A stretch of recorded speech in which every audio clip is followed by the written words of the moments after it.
Hello everyone, you are welcome again to VJ EduTutor. Our today's topic is from poetry section. I have got a poem for you written by Sri Aurobindo. The name of the poem is transformation. आज का हमारा topic है transformation. Transformation एक poem है, a poem composed bye Shri Aurobindo. Aurobindo के द्वारा ये compose की गई है। राजस्थान माध्यमिक शिक्षा बोर्ड के कक्षा 12 के इंग्लिश लिटरेचर के स्टूडेंट्स के लिए इस साल के पेपर के लिए ये एक इम्पोर्टेंट पोएम मानी जा रही है। So listen to me carefully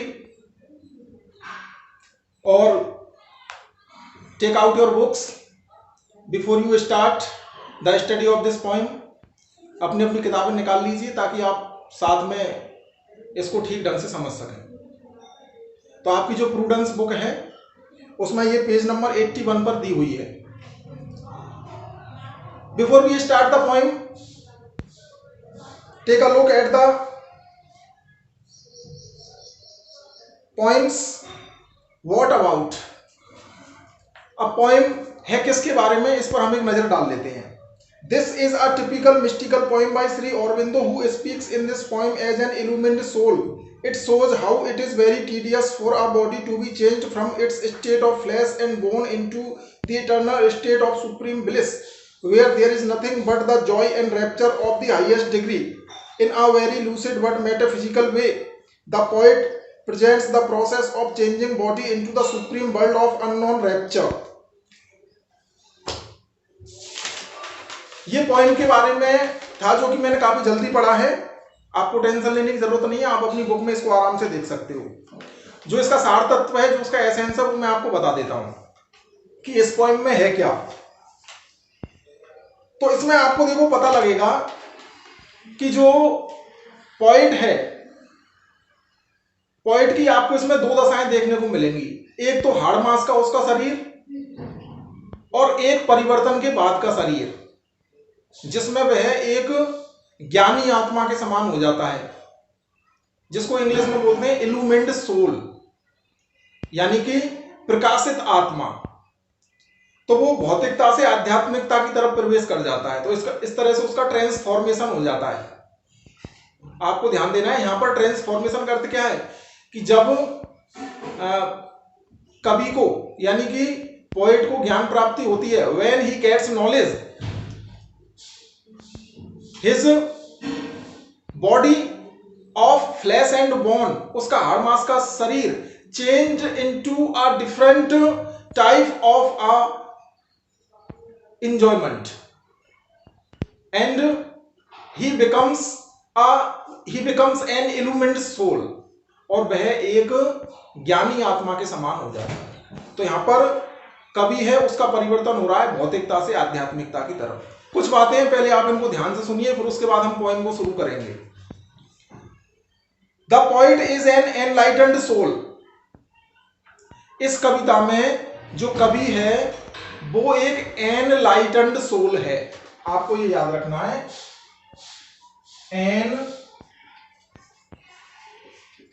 enlightened soul. Enlightened का अर्थ होता है प्रकाशित, या जिसको ज्ञान प्राप्ति हो गई है, यानी कि ज्ञान प्राप्त आत्मा, ज्ञान प्राप्त आत्मा। बिफोर गेटिंग सुप्रीम नॉलेज, यानी कि उच्चतम ज्ञान प्राप्त करने से पहले जो कवि है वो एक शरीर मात्र है। तो वो पहले क्या था? Body of flesh and bone. Flash का मतलब होता है मांस और बोन का अर्थ है हड्डी। तो पहले वो फिजिकल बॉडी के रूप में था, अब उसको स्पिरिचुअलिटी प्राप्त हो गई है, उसको आध्यात्मिकता प्राप्त हो गई है, तो वो चेंज हो गया, वो ट्रांसफॉर्म हो गया है। वो किस चीज में ट्रांसफॉर्म हो गया है? वो बदल गया है एनलाइटेंड सोल में। अब उसको आध्यात्मिकता की प्राप्ति हो गई है, यानी कि the poet is now an enlightened soul. अब कभी एक ज्ञान प्राप्त करने के बाद की अनुभूति को परिवर्तन के रूप में महसूस करता है। अब इसमें जो सबसे बड़ी बात आती है वो है कि the poet has achieved knowledge. कवि ने ज्ञान प्राप्त कर लिया है। And after getting the highest truth, highest truth का मतलब है उच्चतम सत्य। उच्चतम सत्य को प्राप्त करने के बाद he has no limit of time and place.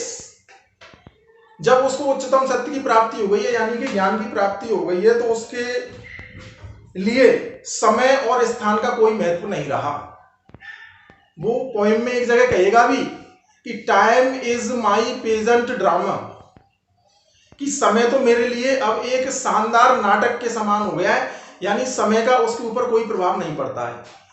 देखिए, शरीर पर तो समय का प्रभाव पड़ता है कि इन्फेंट का शरीर है, वो छोटा होता है, बदलता है, शरीर का कलर बदल सकता है, हम बड़े होते हैं धीरे धीरे, तो इस तरह से हमारे शरीर में तो चेंजेस आते हैं, टाइम भी बदल सकता है। लेकिन और हम स्थान भी बदलते रहते हैं।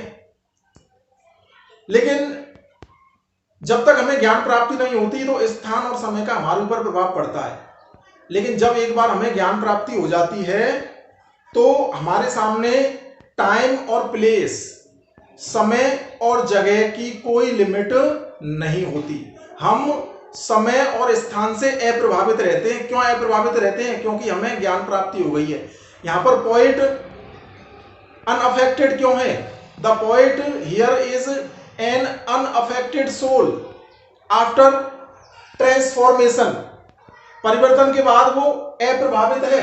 क्यों अप्रभावित है? क्योंकि वो ये नहीं रहा, body of flesh and bone नहीं रहा, वो अब क्या बन गया है? एनलाइटेंड सोल बन गया है। तो जो ज्ञान, जिन महापुरुषों को ज्ञान प्राप्त हो चुका है, उनके लिए टाइम और प्लेस का कोई महत्व नहीं रह जाता है।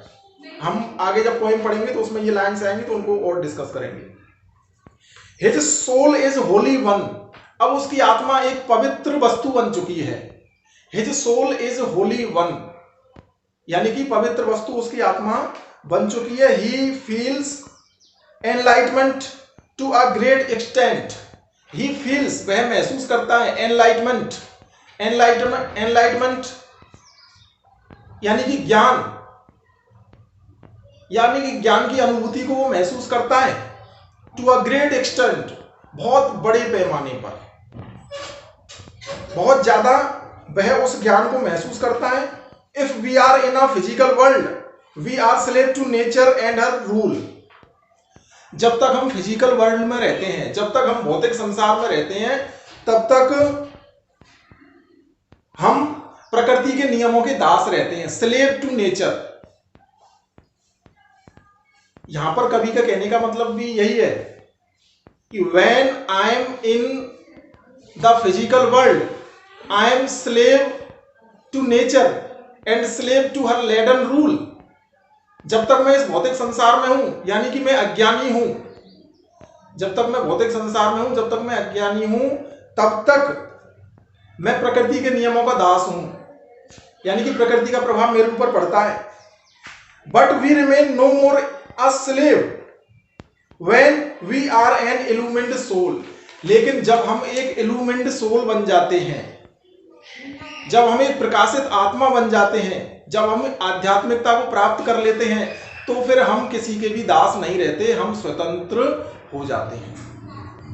कहते हैं ना कि मनुष्य स्वतंत्र पैदा हुआ है लेकिन वो सर्वत्र जंजीरों में जकड़ा हुआ है।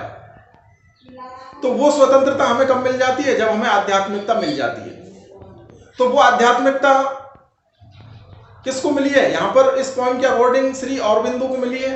तो श्री औरबिंदो ने जो स्पिरिचुअलिटी अचीव की है उस स्पिरिचुअलिटी को हम कह सकते हैं कि उसने जो सुप्रीम नॉलेज है, जो उच्चतम ज्ञान है, उसको प्राप्त कर लिया है। और उच्चतम ज्ञान प्राप्त करने के बाद वो क्या बन गया है? वो बन गया है एनलाइटेंड सोल या इल्यूमिन्ड soul.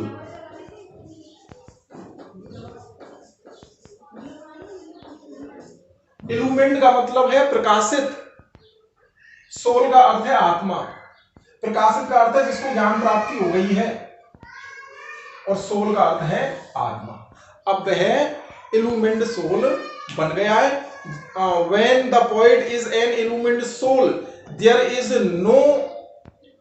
no effect of nature and the rule of nature on the actions of an illumined soul। तो illumined soul पर नेचर का कोई फर्क नहीं पड़ता है।